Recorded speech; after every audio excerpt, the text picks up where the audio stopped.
When I signed in, it said it was recording. That's right. It said it was That's recorded. that's a different recording. Different. Okay. All right, It's- so anyways, good evening, everybody. This is Paul, NO0T for the Front Range 6-meter group. And tonight we're blessed to have Hassan, N0AN, to give us a talk about Q65 and all the different capabilities it has and all the different modes it has, and explain to us in detail how to configure it. And with that, I'm going to let Hassan take over. So over to you, Hassan. All righty. Well, what I thought I would begin with was why Q65? What are we going to bother with all these settings? And Q65 is much more sensitive than any other QSO mode in the WSJTX suite of programs. I have completed Q65 QSOs on 6 meters at minus 37 dB SNR, and FT8 is pretty much limited to around minus 24, as is MSK 144. In addition, and this is a big one, Q65 takes advantage of whatever propagation mode is available at the moment, that is in real time. So you can have E-skip, meteor scatter, Iona scatter, sporadic E, line of sight, airplane scatter, whatever it is at the specific time you are receiving, Q65 will take advantage of it. It takes advantage of all propagation modes in real time, even Aurora. The same cannot be said of FT8, as it does not do well with rapid signal changes, like meteor pings, phase shifts, rapid Doppler, etc. And MSK 144 is a strong signal mode, while Q65 is a weak signal mode. With moderately well-equipped stations, that is 100 watts to a 5-element beam, 6 meters is never closed. And I mean never closed. 24 hours a day, 7 days a week, 365. It is never closed. With stations less than 1,000 miles. So if you have a moderately well-equipped station, if you configure Q65 correctly, and you don't have a horrid noise, a noise floor, you can work with 100 watts, you can work 1,000 miles any time of day. Now, if this sounds too good to be true, well, there is a caveat. Q65 does not tolerate overlapping signals, period. FT8 does well with overlap. Q65 does not. Q65 is a SCED mode if you are going to take advantage of all its capabilities. It is not a random mode. Yes, you can make a random QSOs with it. I've done many, but that's not the point. You are limiting yourself in sensitivity if you don't know who is calling you or who you are calling. So that now that we know that Q65 is worth the bother, let's move on to settings. And I'm going to share my screen and go through some of the settings that are critical and often get people tripped up. So let's share my screen. And I think this is the screen.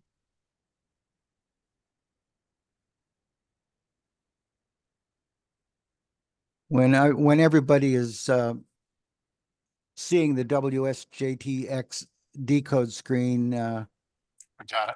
all right. The first thing we look at was the decode menu, the drop-down decode menu.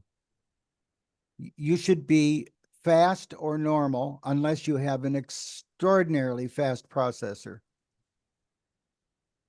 Then enable averaging, and this is critical to get the maximum sensitivity, and auto clear average after decode.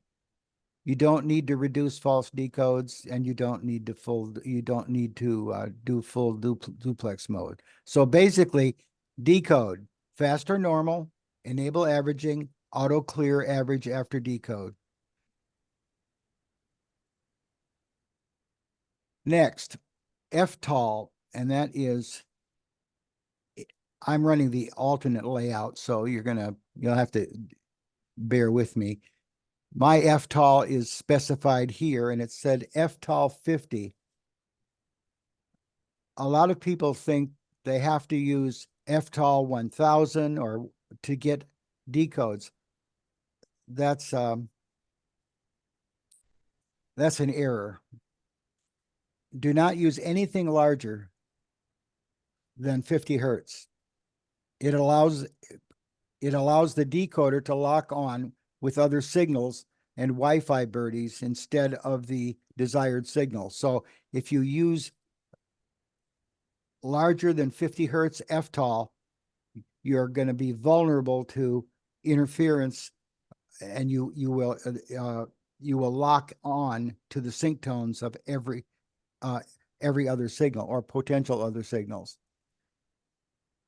When you see a column of sparkles in the waterfall, place your receive DF on the left edge of the column of sparkles. In other words, I'm trying to tell you to don't rely on what you're seeing on the screen. Even if you're going to get a decode, position your reception, your RX DF on that signal. It will increase the sensitivity.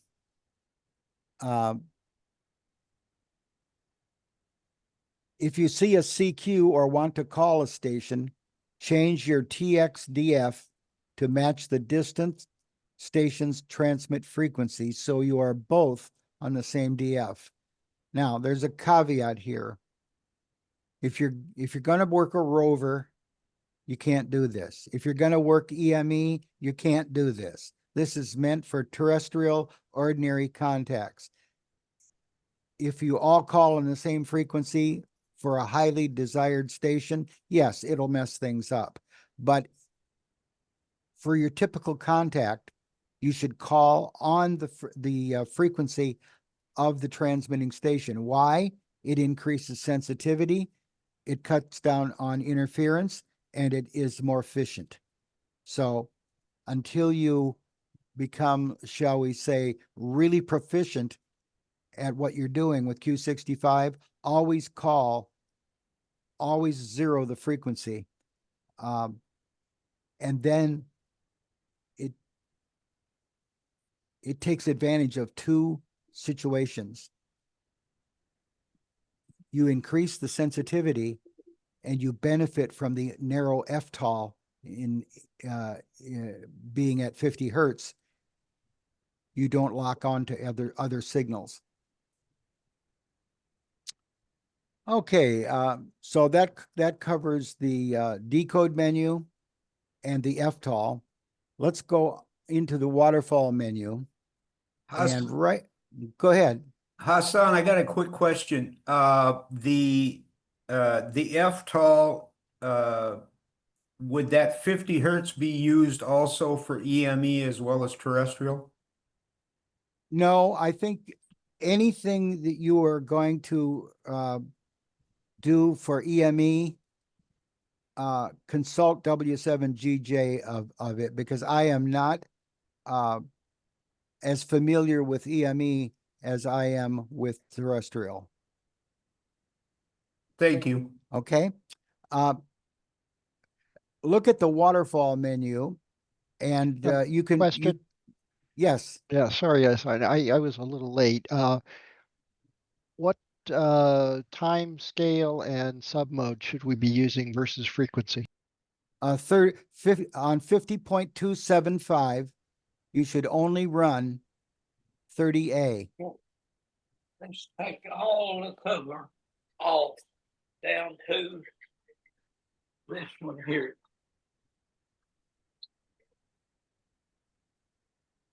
Limb down there somewhere.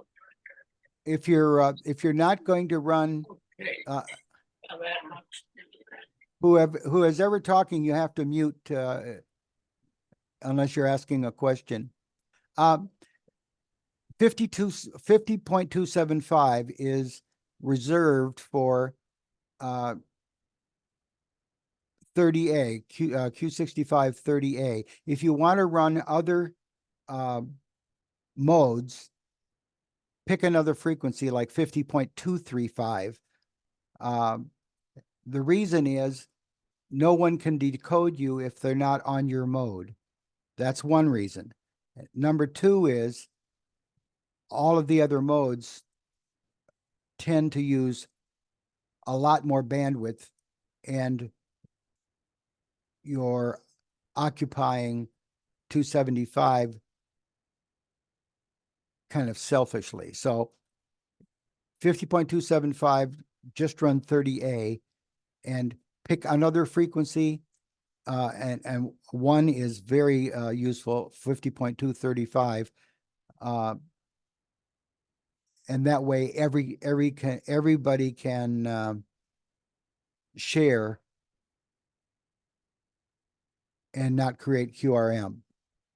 Okay, on the waterfall, obviously you can, on the upper left-hand corner, there's a box. You can do the menu. I'm going to leave the menu up because right here below flatten, most of the time FT8 people use cumulative. Well, on Q65, you want to do Q65 sync.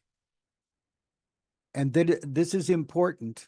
It's very important because the Q65 sync line is in red, as you can see. That is the line of accumulating averages.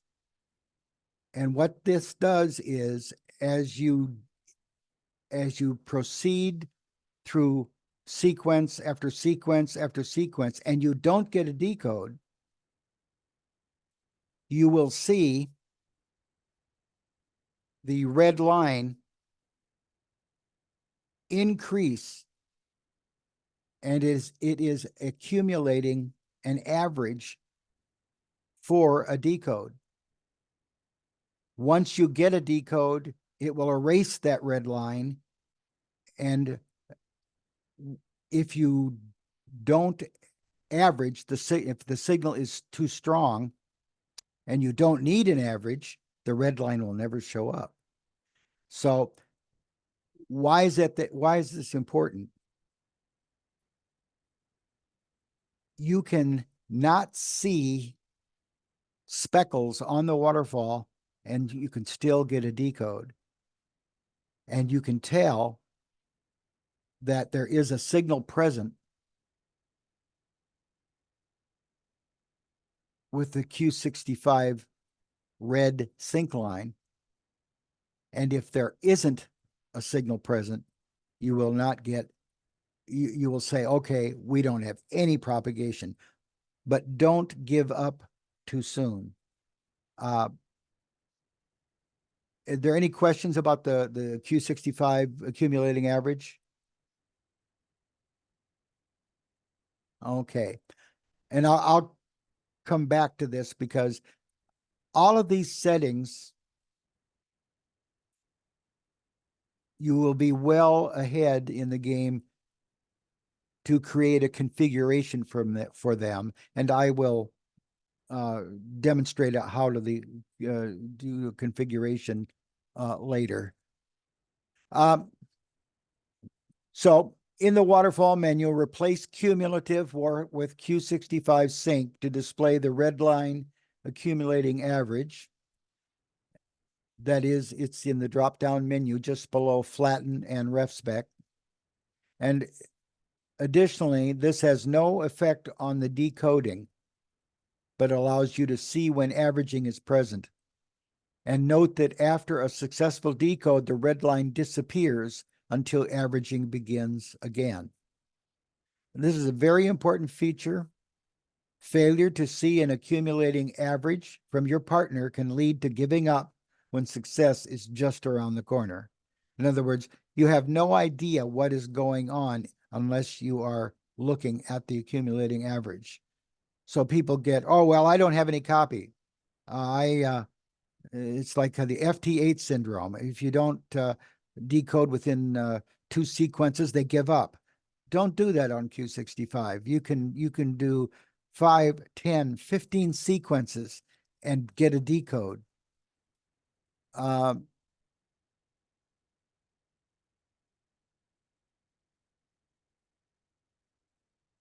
If you know the call and grid of the station you are attempting to work, put them in the DX call box and grid box.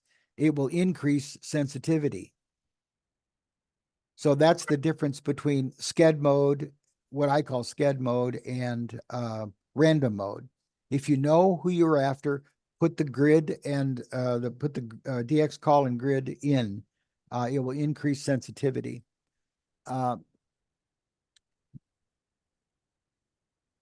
General operating stuff, and I note Rover and EMA exceptions. Always position your RX DF on the TX station's DF frequency. It helps decoding. Always answer a CQ on the transmitting station on his DF. That is, both of you are on the same DF, TX and RX. If a station calls you not on your frequency, which means you decode him, don't change anything.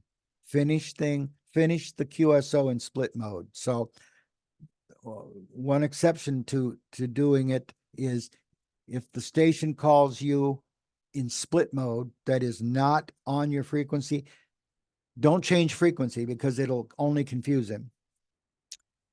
If you are seeing sparkles and you are not getting a decode, align your receiver DF on the left edge of the sparkles and double click the mouse. So if I'm seeing here, let's see, let's say I am seeing sparkles on 2000 or 2500 and I'm not getting a decode. Line up your cursor, the receive cursor on 2500, and when the sparkles are done, that is, it has completed a sequence, and before it disappears entirely, double click it. And that will force the decoder into deep decode.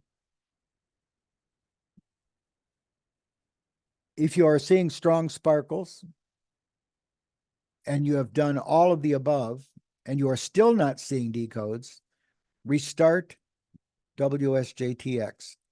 That is, close it and open it again. Time and again, I have seen failure to decode cured just by starting and stopping the program. Also, check your clock. Use TIME.is, TIM.is in your browser and see what it says, if your clock is within reason. It doesn't set the clock, but it will tell you how errant is the clock.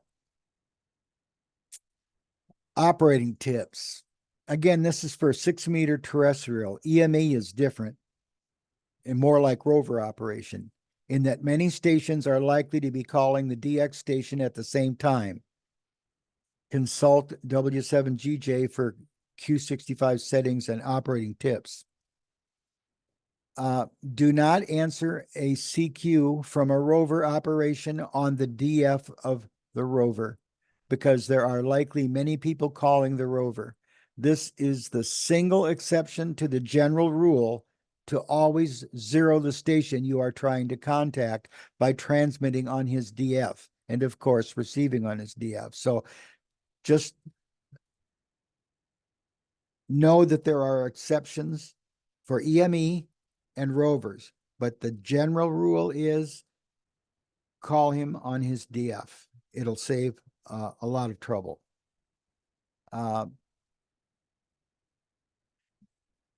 These are just brief notes that I wrote to myself. Always zero the DF, general rule. 50 hertz FTOL. QRZ email. Please use it. If you don't have an email address and you are on QRZ, please specify an email address. I have never, ever gotten spam from my existing email. And the reason is if you're doing something wrong, interfering some way, or it is perceived you need help, all too often, the people who desperately need help don't provide an email address in their QRZ account. And so we have no way to contact them. So please do an email address. If you have PJ Client, use it. If you have JT Alert messaging, use it. If you have Slack, use it. All of these things can help coordination. And I'll speak to one of the issues at the end. Also, when you call me, please use a 0 instead of an O. I have been through a lot with that. Again, check your timer with time IS. And I'm going to change my sharing screen because I want to show a particular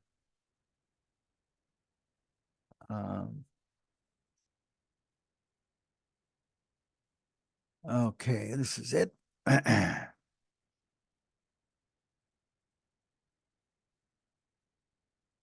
Can you see the black text with the white lettering? Yes. Okay. When you call CQ, include the following info if you are in a chat group. CQ first, 275, DF, whatever you have, Q65 30A East. That tells everyone where you are, what mode you are working, and where you're pointed. It's just common courtesy. The number of people who said, I want to work you on Q65. Well, I said, okay, what mode are you going to use? What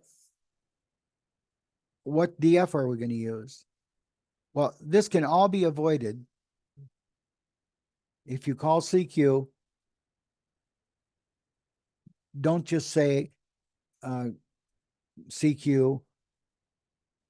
Be specific. When you call someone and they are on our PJ or other chat clients, do like this. W5EME, calling you, me first, on your DF. Nothing could be simpler, but it actually, he knows now that I'm calling you on your DF, and I'm on first. And make sure you are transmitting on his DF.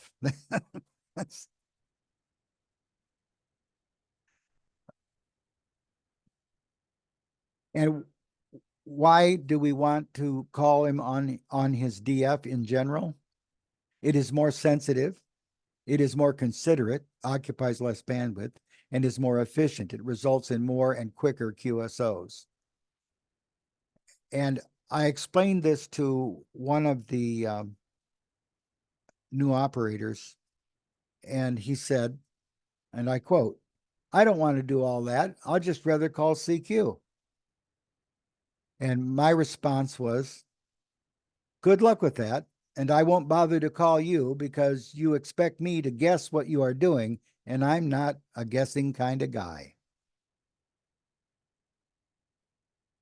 Now, as far as the FTOL goes, you will decode stations outside of your FTOL, so don't panic. So it doesn't decode it as efficiently, but you will decode, and you have trade-off.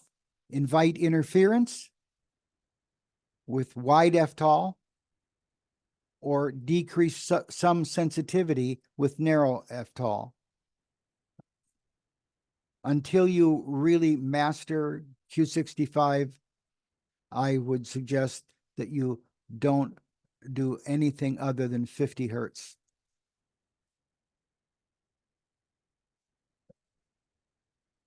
Q65 30A is used on 6 meters, 50.275.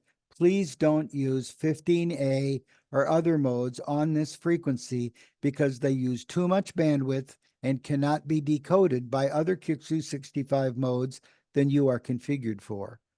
So they see sparkles on the waterfall, but they can't be decoded. And they also are strangely wider than there should be, or narrower than they should be.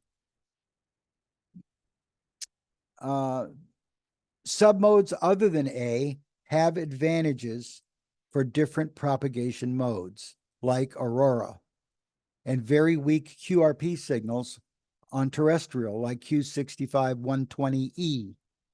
Again, don't use these modes on 50.275. Use the experimental frequency of 50.235 or some other frequency. 6 meters is wide. Again, 30 seconds, and A mode is the standard for 50.275. 120E is used for 50.235 and other modes. Max drift. I will share that screen again.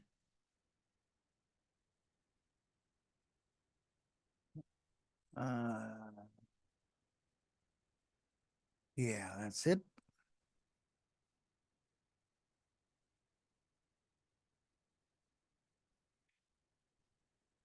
Right here, again, I'm using the alternate layout, but right here it says max drift for 6 meters. You don't have to be concerned with that. Just set it 0. In fact, it's defaulted at 0.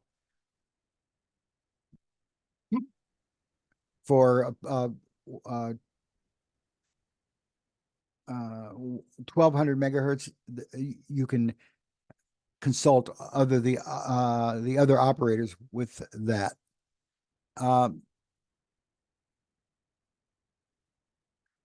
Again, a Q65 is pretty much a SCED mode, so DX is by arrangement.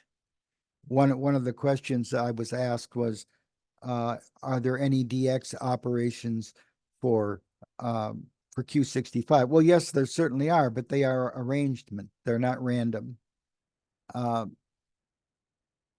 Q65, again, is much more sensitive than FT8, but it does not permit signal overlap, so it doesn't tolerate QRM.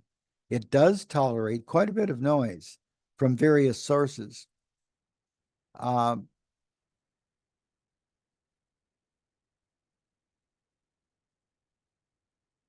Do you let's just take a survey here, and I'm do you guys use configurations, or does anyone help or need help doing a configuration?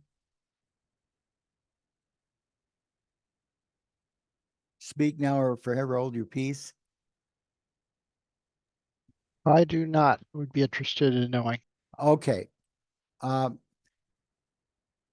Once you have arrived at all the settings that I have illustrated, all you have to do is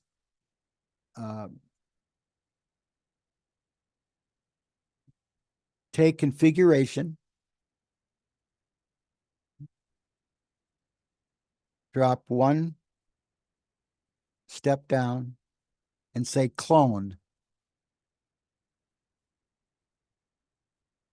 Then do configuration, and all the way at the bottom it says Q65 30A HF 6 meter copy.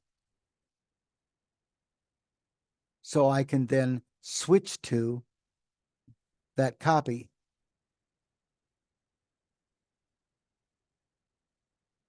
I'll lose the share probably, or maybe not.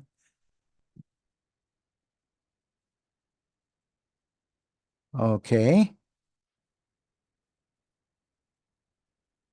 And now I'll say configuration.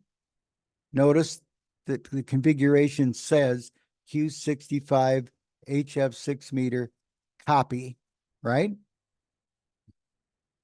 And down here it says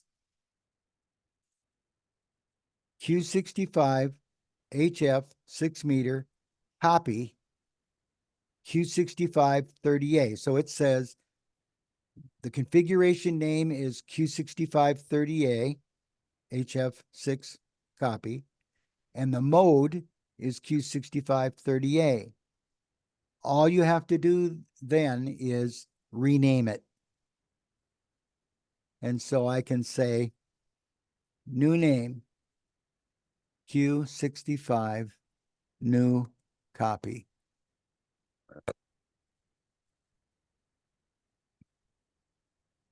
And do configuration. Notice it says Q65 new copy. And notice I have a default. I have FT8 6 meters, FT8 HF, Freak Cal, MSK 144, Q65 120E 6 meters, Q65 30A HF 6 meters, and WSPR. The advantage is all of these settings that we have gone through will be contained in that new configuration if you create a configuration. If you don't, and you switch back to FT8, and all your settings are lost and you have to do it all over again.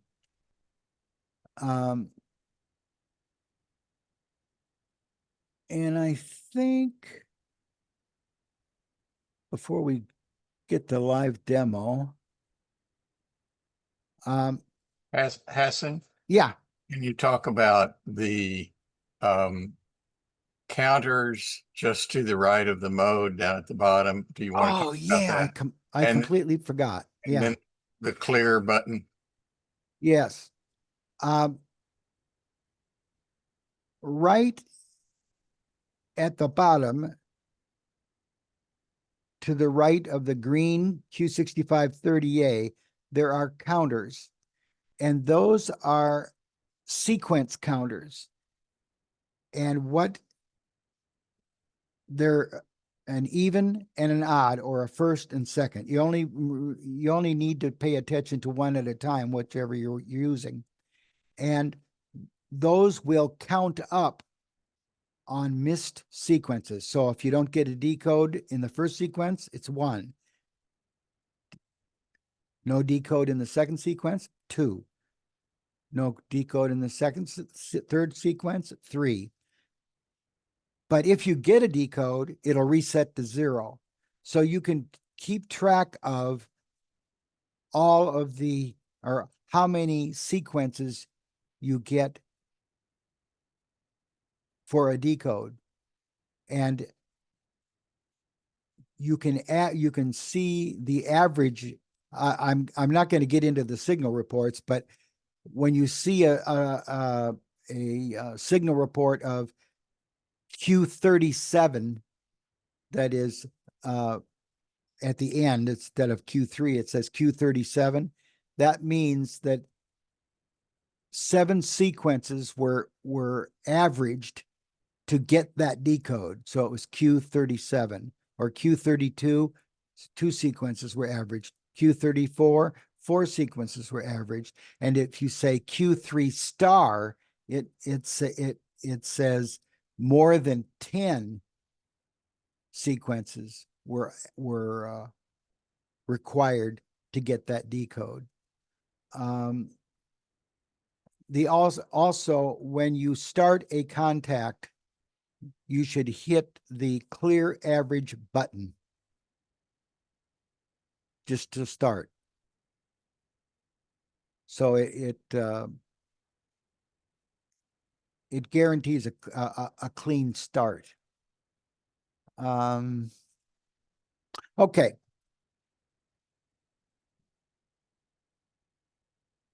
One last note, and this is applied to chat groups, because it's a continual problem, and I realize I'm preaching to the converted, but if I didn't say this, I would be negligent.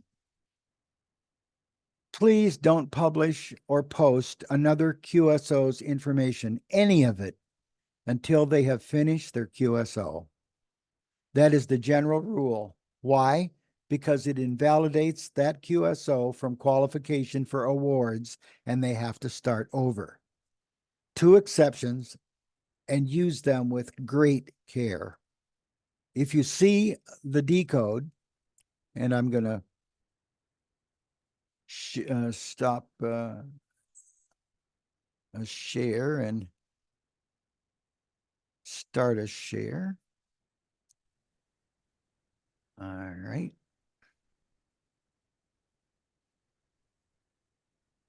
All right, the text is there. If you see the decode, and this is right there, and you want to let EA4 IFI that you are receiving him, but not to destroy the validity of the QSO between KP4IA and him, you can do this. Edit out the KP4IA with an asterisk, and edit out the report with an asterisk. This tells EA4IFI, you heard him at what time, what DF, and what strength, but does not challenge the integrity of the QSO for awards.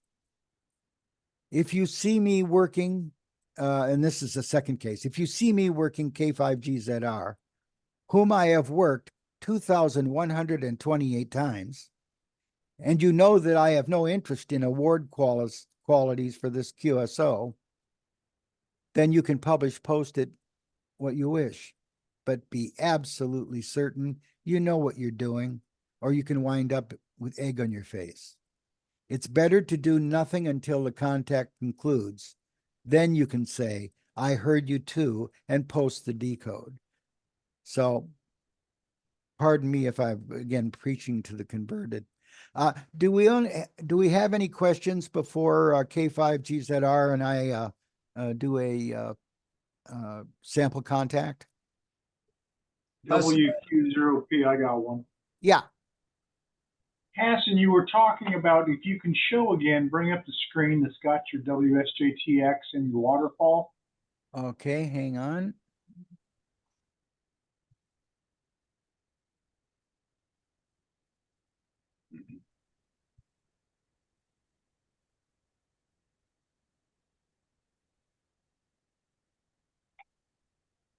All right, that should be it. Okay, so you talked at length about the waterfall, the red line, the orange line, making sure you place your markers correctly on the DF. And in your explanation, it almost sounded like you were saying that you have to have that waterfall set up correctly to optimize the decoding capability of WSJTX. That's correct. But is it not purely a visual feedback that you use to make sure you're on the correct frequency and you're on the correct sync line? Is that what it's not used for primarily, is for tuning? Yes, but if you do not have forget the waterfall, if you do not have your receive and transmit DF, or put it this way, if you don't have the receive DF on the right frequency, that is the transmit frequency, the decoder is not operating at a maximum efficiency. And Okay. so the waterfall has got nothing to do with the actual decoding, but it will place you on the frequency visually and not have to dial any numbers. Okay. Were you going to talk about the reference calibration? No, Okay. definitely not. Okay. That's a No problem. separate item. Okay. No problem. Hassan, does the posting to chat rooms, does that also hold true for somebody that's like in my case, I'm hunting grid squares, and if I see somebody calling CQ, for example, is it acceptable to post that CQ in a chat? Absolutely. Absolutely. You can post a CQ from anybody. Just not an If they're in contact, you cannot post anything. okay. Now, again, if you're an expert, you can edit the post. If you are certain that it doesn't matter, like with K5GZR and I, fine. But proceed with caution, because people get really upset if you ruin their contact. Hassan, this is Rick.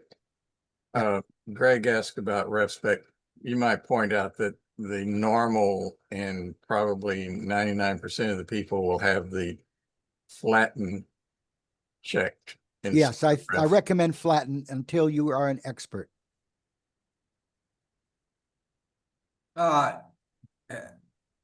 Hassan, one other comment. I very much appreciated your email, and I've been a recipient of his educational emails, we'll call it that. Oh, well, thank you very much. That's I do that as do this as requested, because I've buried myself in Q65 contacts for about 2 years, and what I've learned has been the result of experience and not theory. Well, and being so green, I really appreciated, the complexity of this mode is so much different than FT8. Absolutely. I absolutely appreciated your email. Thank you again. Well, my pleasure. My pleasure. Everybody helps everybody. Any other questions? Hey, Hassan, it's Chris. Yeah. Is there a number of cycles of decodes that are collected? Is there a limit to the number of decodes that are collected when it stops averaging? It'll average the last 10, the last 20, the last 100. Is there a limit there? No, that's a great question. And I asked Joe myself that question. And he said, no, but the most recent decodes have more weight in the averaging than the more remote decodes, but they continue infinitely. Yeah, because that helps us on those really weak signals then. Yep. Where you might get them, band changes, they're gone for 10 or 15 minutes, but then they come back. Okay, thanks. Absolutely. And like I said, I asked Joe that question because it was driving me crazy. Just let me, I tried to get Lance to do something like that, because when I was working him, I was able to, he heard me, I heard him and reports, but I couldn't get him to hear my Rogers.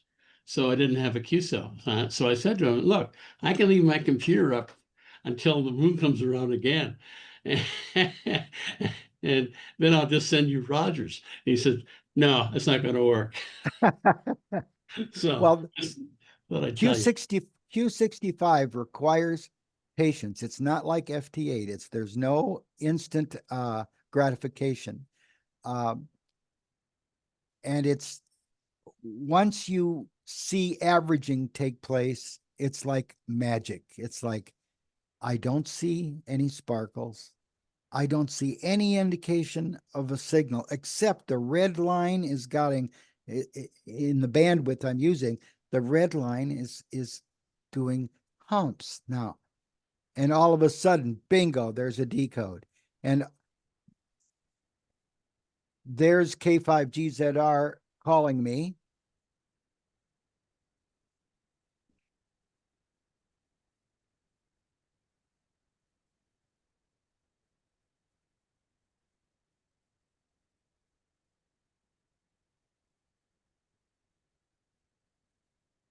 And I should actually increase my power.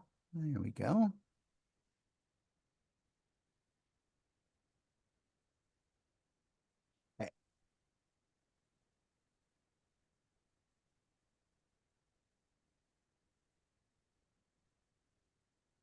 And we all know just how dead the band is right now, and you're 863 miles apart. Yeah, and it's like automatic -16 Q3. That's on his direction because his noise level is like much better than mine. He's Yeah. got a lot less noise than I have. So I'm seeing occasional sparkles from Hassan, but mostly this is going to give you an idea, you guys an idea of what the orange line and the red lines do. Well, If you Go guys ahead. are on the same frequency, right? Say that again. So you guys are not on the same frequency. Hassan, We are now.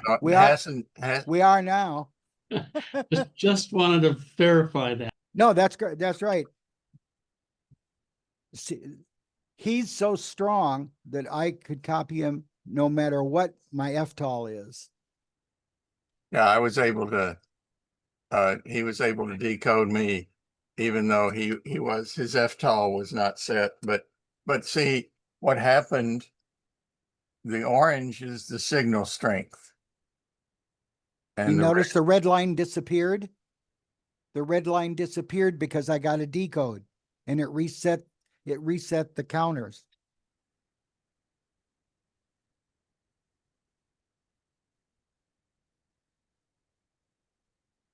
and there is not much happening right there. You can see just, okay, there was a little bit of a enhancement that came in. We'll see if it decodes. It'll decode. -18 Q3. You want me to turn the power down a little bit so it takes several? Yeah. Okay, let's see what happens next time around.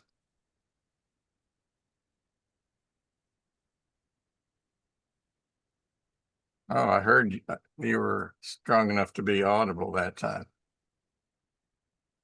There was a rock that came in. So now I'm running about 250 watts instead of 400. And you notice that my message changed. Maybe you haven't yet. I will, but. We'll wait and see when it decodes. But I decoded you. Mm-hmm. I decoded you too here in Omaha. Okay. Excellent.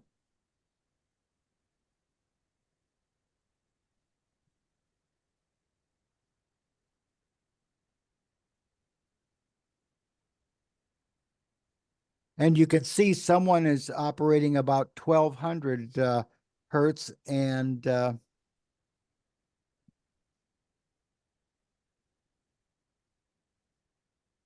I don't know whether there's two signals there or one of Oh, gosh. Can you see what happened with either a meteor or some other kind of something in there? Notice that Notice that Hassan's count is 1. There on the to the right of Q65 30A, it's a 1. That was the previous one.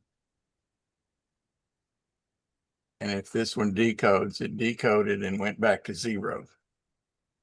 And that's because in his decode, he's got it set to erase on decode. So it erases the average and starts over. Why?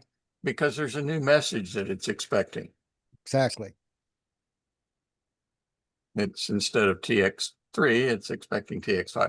I stopped I got your RR73 and I'm sending another message. Okay.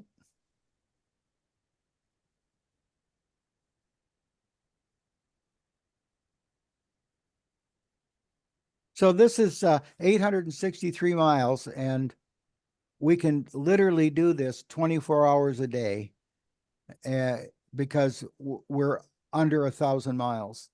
I routinely work NM3G, who's running 75 watts to a 6-element LFA every morning without any trouble at all. So that shows it hasn't got my 73. I got it 73 at -21. So just to recap, and then I'll be quiet. We're not running barefooted to have these shorter, have it be in 5 or 6 sequences instead of 8 or 10. Right. But if you're running 100 watts and you have my antenna is 5 elements at 28 feet. So gives you an idea of what you can do. All right. Thank you for QSO number 2131. Yeah. Okay, any other questions? I'm going to stop sharing and A whole nother thing is JT alert and loggers and that kind of stuff. That's another world. And logbook of the world. sure. So Hassan, which way do you have your antenna pointed? 186 degrees. Okay, so I'm getting you off the side. Yeah. I'm in minus 14. -1 off of the back up here in Minnesota. Aha. Well, I was running 400 watts. And you've got is it a 6-element LFA? 5-element LFA Okay, 5 element. at 52 feet. And about what, 100 feet of coax or something like that. 100. Yeah, 80 foot of 1/2-inch hardline, and then the rest round rotor. So, hey, I got a quick question for you, Hassan. Mm. What's the difference between where it says Q1 and Q3? I didn't see a Q2. What's the Qs do? The Q is the definition of a message. Q0 for let me put this back up briefly. Okay. While he's doing that, it's in the help, but Yeah, we'll let Hassan just tell you, but you can find that information in the help. For example, at the very top, it says -23 Q0. You see this one? Q0? Yes, I see it. Okay. Q0 means that they didn't do an average. In other words, an average was not required. And I didn't have AP decoding. So none of those two auxiliary programs or the two extra sensitivity programs were needed to copy that particular signal to get a decode of that signal. So Q0 means your signal is so strong that you don't need AP decoding and you don't need averaging. Q3 is the normal report, and you can look into the help and see all of the Q messages, what they stand for, but they basically all indicate what you received and what you received without averaging and what you received without AP decoding and with AP decoding. So if this says if this one says Q3 7, that means it was an average decode composed of 7 sequences. So in order to get this decode, it took 7 sequences and averaged them. And that's an indication of how sensitive and how determined Q65 is to get a decode. That's great. Thank you. Tell me again how to turn on the averaging. All the decode drop-down menu right here. Enable averaging. I'm missing that. Then do file, Oh, there. settings, Okay. and under the behavior, this is the second one down on the file. Let's see, file behavior. So it would be unfortunately. We don't see it. Yeah, I know, because it's Okay. it's on my other screen. Okay. The information about the decoded lines is in section 14 of the help. Okay, file settings general. And in on the second section entitled behavior, the second column in behavior, it says enable VHF and sub mode features. That's got to be checked and hit OK.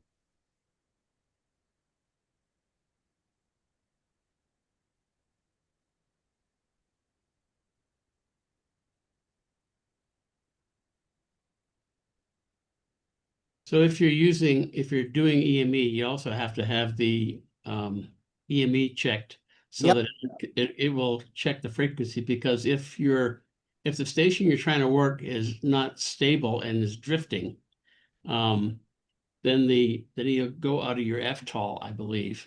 Yes, and you have to check the 2-second delay for EME. Yeah, it'll automatically give you the delay if you check it properly, Yeah. and it'll also track the moon and the ship. What am I trying to say? Yeah, the change in frequency because the moon's moving. Doppler. Doppler. Yeah. There you go. Another D. All right. All right. Anything else?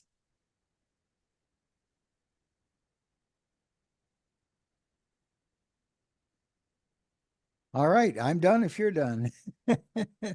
We're on in the mornings. What? 1200 Zulu, does that sound about right? 12 to 13. Yeah.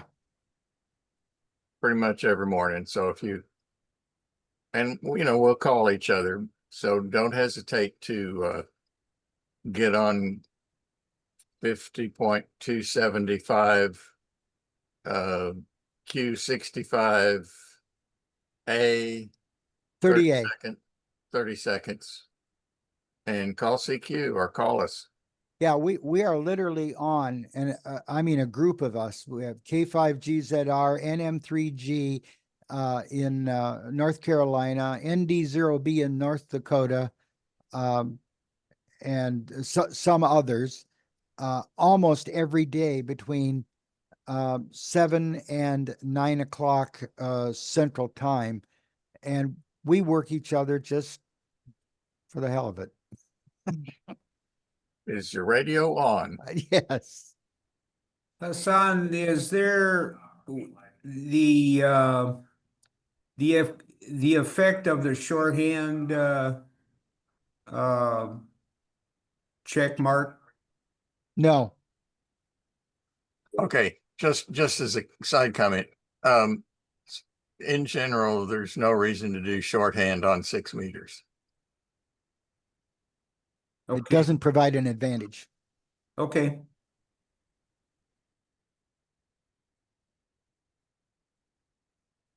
And by the way, what I'm running here is I'm running WSJTX Improved Plus, and that is a fork in the road by one of the developers of WSJTX. It's legit, and he's fading some of the feature sets into WSJTX, the normal WSJTX, and we have formed a kind of a test group of about 10 people for testing new features and evaluating those features. And if you look, do a Google search for WSJTX Improved Plus download, you can download it and run it, and it is very, very well done. The feature set is just amazing. If you have a question about what's there, because there's several versions and blah blah, get a hold of Hassan or one of us. And Hassan's on Ping Jockey a lot, and of course JT Alert. If you have JT Alert, you can put our call in and send us a message, or email. Yeah, and there are 3 versions. There is the normal version for that is WSJTX Improved Plus. There are 3 versions. There's the normal version, which you're using in terms of the GUI, the alternate layout version, which I use, and a widescreen version. So there are 3 possible versions of Improved Plus, and once you use it, you'll never go back. He's right. He is right. Show us what happens when you I don't know, does the basic version when you alternate click on DX call, does that do the same thing with this one? I don't think so. Yeah, look, if you I'm sorry, alternate click on lookup. Yeah, And you can't see it because it's not sharing, but it brings up QRZ. Yeah, it brings up QRZ. There's a ton of really good features. Oh, there's Mr. IMD. Yeah, I saw that. Yeah. That's saw that. What else? that's what I'm using up here is the 2.8 Improved Plus, and I love it. Oh yeah. It's just really nice. The only thing I wish they would add is like JTDX, the skipping TX1. Well, I think you can skip it. Just start with TX2. Right, but I mean, there's a a checkbox on JTDX where it automatically skips it Oh, every yeah, yeah, yeah. That's why it's JTDX instead of WSJTX. time. Well, yeah, there is that. What's the advantage of doing that? Especially in contests, you know, if you're flying along in a contest, it's one more exchange that you really don't need. Yeah, the contest modes leave that out in the first place, don't they? Yeah, That's right. They do. The If you're in contest mode, it doesn't do the TX1. That's true. I guess I never noticed that. Yep. Rick's Can I right. make a quick comment? This is WQ0P. certainly. Okay, so the DX call box, right now it's yellow because it's got a call sign in it, right? Yep. No, If you leave, no, what? no, that's not the reason. It's set so that it will automatically reply when that call sign is received. Yes. I would caution anybody to walk away. If you leave your radios on and your computers on and you walk away in that condition, if W4IMD happened to call you, your station is going to start responding. That's correct. Yeah. And if you unplug the antenna due to lightning coming through, or it's in the middle of the night and you're not monitoring the station, I believe this is what happened to me the other night on 222. My transverter has been hanging up in the transmit position, and I got a false decode from the call sign that was in the DX call box, because sometimes the software will generate a false decode. And I went into transmit, and I know this because it was set like that when I came back the next morning and the RF output module in my transverter was gone, and I now have no output. So the caution is, don't leave somebody's call in that yellow DX call box and walk away. Yeah. Do a right click on the DX call box and it clears the call sign. And I think that's one of the comments in the help for that search and pounce or wait and pounce, whatever, waiting. There's wait options in WAIT options in the improved plus stuff. And that's what is causing that. I mean, that's why if you're in that mode and you have a call in there, yep, it'll start transmitting. So yes, a good caution. All right, guys, thank you very much for all your work here. This is great, Hassan. And just so everyone knows, this has been recorded and it will be on the front range 6-meter group YouTube, maybe tomorrow if I can get around to uploading it. And you can watch it over and over again, and you can stop it, and which is great because you can hear Hassan as many times as you want. Oh boy. So, Oh boy. anyway, Thank you, Hassan.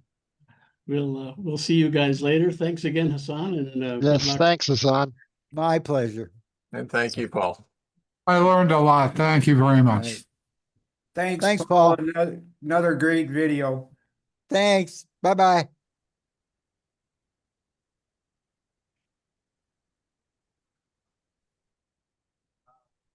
There's the